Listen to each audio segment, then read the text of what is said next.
Assalamualaikum warahmatullahi wabarakatuh. Saya Raffi Prasetyo dari 2SIJ. Pada video ini saya akan menjelaskan tentang basic JS dan React Props. Berikut variabel itu. Ada pada JS itu ada variabel let dan konstan. Nah, variabel let ini dia bisa diubah nilainya, sedangkan variabel ini konstan kebanyakannya ini tidak bisa diubah gitu. Nah, berikut contoh codingannya tuh seperti ini. Nah, ini untuk pet seperti ini, cons seperti ini. Nilai konstan itu ya untuk variabel-variabel yang nilainya itu sudah ditetapkan itu nggak bisa diubah-ubah. Selanjutnya ada row function. Row function ya fungsi row gitu. Contohnya seperti ini. Nah, yang dibilang row function itu seperti ini nih. Ini row function ya. Customer dot for each customer sama console log, customer name, customer email. Itu maksudnya dia menampilkan nama setiap isi dari setiap array customer ini itu. Nah, variabel yang dicetak itu variabel nama sama variabel email. Oh, coba kita lihat outputnya dulu.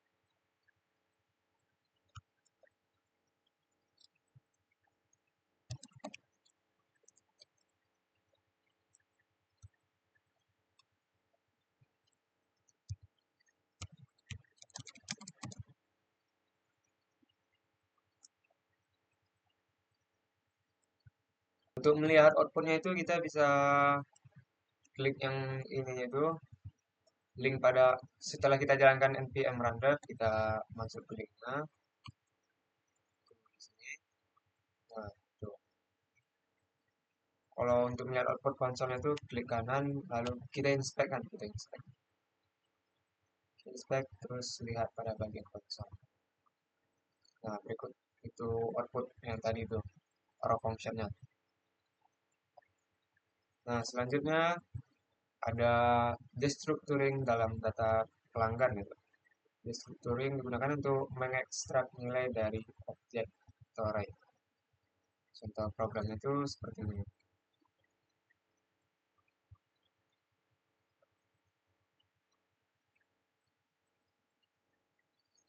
Nah, ini maksudnya kita itu memberi nilai default lah gitu pada parameter kita. Selanjutnya ada spread operator dalam produk itu. Spread operator digunakan untuk menyalin atau menggabungkan array atau project. Spread operator. Nah, gini. Kita ini adalah array pertama misalnya ini array pertama, ini array kedua. Lalu kita satukan array pertama kedua itu di array baru menggunakan spread itu titik-titik tiga kali itu. Ini cetak outputnya itu seperti ini. Yang menjadi outputnya. Eh, itu nggak sih? Ah, ini maksudnya.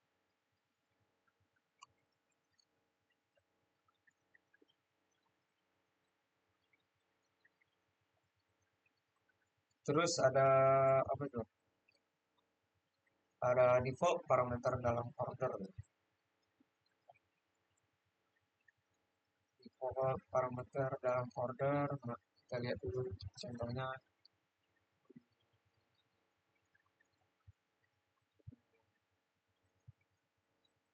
Nah, ini cara memberikan default parameter juga.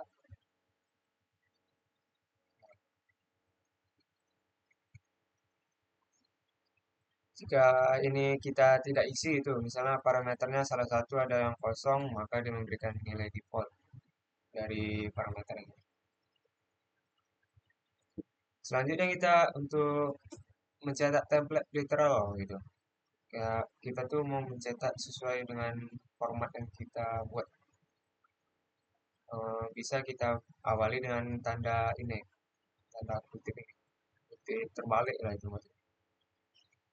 Lalu cetak sesuai dengan format yang kita buat di Visual Studio Code. Ini. Nah ini outputnya. Selanjutnya itu ada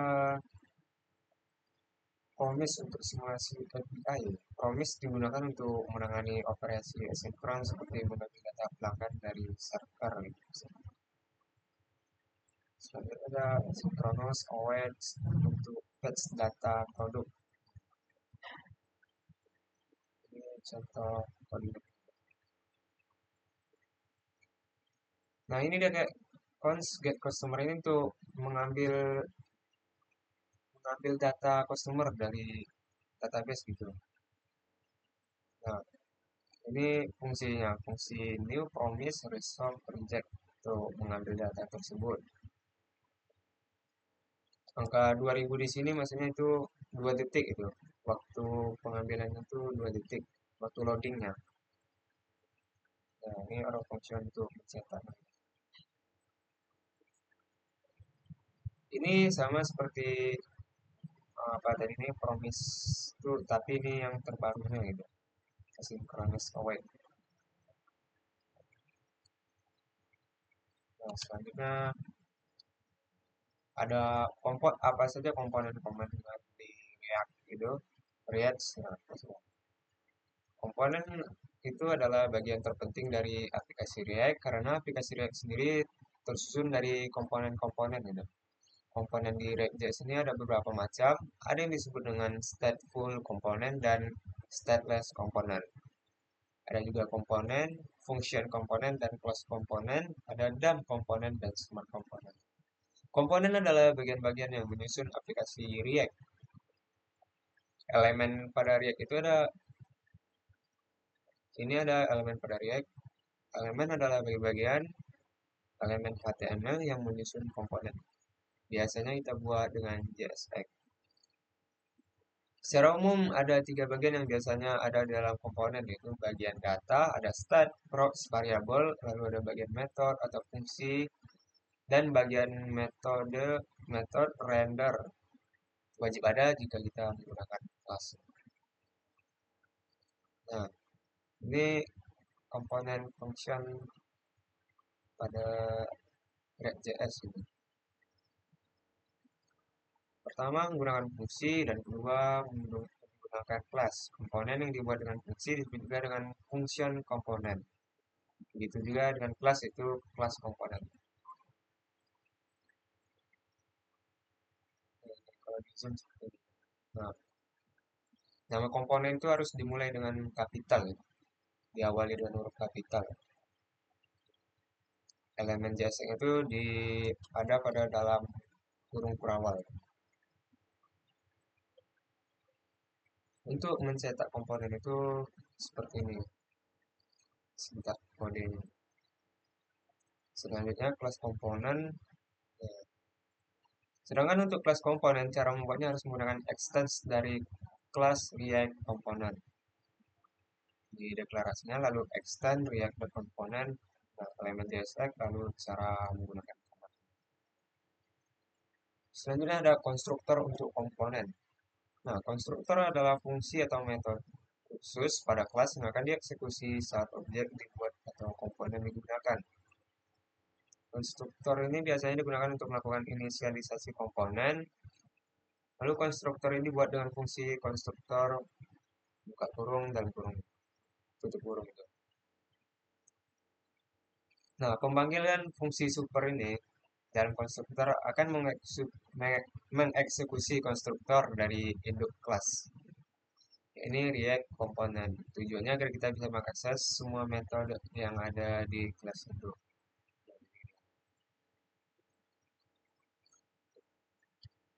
Contoh kodenya itu seperti ini.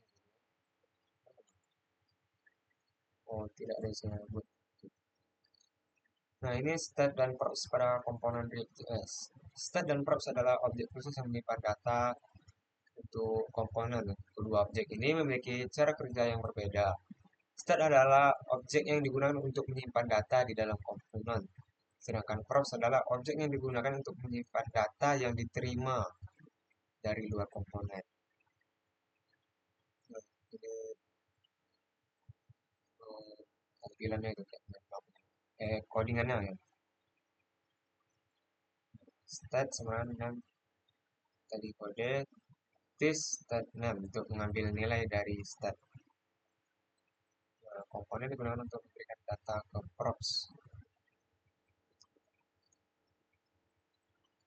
Untuk mengambil nilai dari props itu kita this.props nama variabelnya. Selanjutnya ada stat pada React. Stat dan props adalah yang tadi juga ya tadi. Stat dan props adalah objek khusus yang menyimpan data untuk komponen. Kedua objek ini memiliki cara kerja yang berbeda. Stat adalah objek yang digunakan untuk menyimpan data di dalam komponen, sedangkan props adalah objek yang digunakan untuk menyimpan data yang diterima dari luar komponen. Sama juga ya dengan yang tadi definisi. Kita bisa menilai dari stat dengan cara seperti ini. This.stat. Nah, merubah nilai stat. Untuk mengubah nilai pada stat, kita bisa menggunakan metode set stat. Nah, pada metode change title, kita menggunakan power of function tujuannya agar kita melakukan update. Props pada React. Props tidak perlu kita buat seperti stat karena ia hanya bertugas untuk menerima data dari luar komponen. Kita tinggal pakai saja gitu. Di sini. This props. Nah, perbedaan dari stateful dengan stateless komponen itu. Stateful ini adalah komponen yang menggunakan stat, sedangkan stateless itu komponen yang tidak menggunakan stat. Nah, stateful komponen dikenal dengan sebutan container dan smart komponen. Nah, sedangkan stateless juga dikenal sebutan presentation dan dump komponen. Selanjutnya ada contoh gitu, contoh latihan dari buat memanfaatkan kelas komponen dan function komponen. Nah, ini ada kelas komponen dalam React, kelas customer list. Nah, contoh codingannya ini kelas customer list. Oke. Nah, ini dekla untuk konstruktornya, lalu pemanggilannya dari action ini, function konstruktor, function super, lalu ada stat, nilai dari arraynya, gitu. Untuk nilai pengembaliannya. Oh ya, ini customer list ini akan dihubungkan dengan customer card. Nah, ini kita import customer card. Nanti kita lihat isi dari customer card itu seperti apa. Nah, ini penjelasannya nih. Customer konstruktor props dan super props tadi, lalu this.stat itu adalah inisialisasi stat dalam kelas komponen untuk menyimpan daftar pelanggan. Nah, untuk yang render return ini, select, itu untuk digunakan untuk menampilkan elemen UI berdasarkan stat. Nah, lalu yang ini, nah penjelasannya untuk melakukan iterasi terhadap daftar pelanggan dan menampilkan setiap data dengan komponen customer card. Nah, yang untuk yang tadi kan kelas komponen, yang ini fungsional komponennya itu. Nah, ini. Oh, ini. Nah, untuk penjelasannya, yang cons ini deklarasi variabelnya itu customer dan set customer. Nah, untuk menggunakan hook use tag. Mana dia? Nah, ini dia. Lalu ada use effect, lalu set customer. Untuk menggunakan use effect itu dan untuk menginisialisasi daftar pelanggan hanya sekali saat komponen pertama kali dimuat. Ini lalu yang ini tadi tuh, set customer. Nah, ini untuk melakukan iterasi mencetak nilai ke customer card. Nah, customer card-nya kita import juga ini. Customer card. Isi dari customer card itu ya apa? Seperti ini itu outputnya. Nah, ini dia garis bordernya ini. Lalu tata letak nilai value-value kita itu variabel-variabel kita.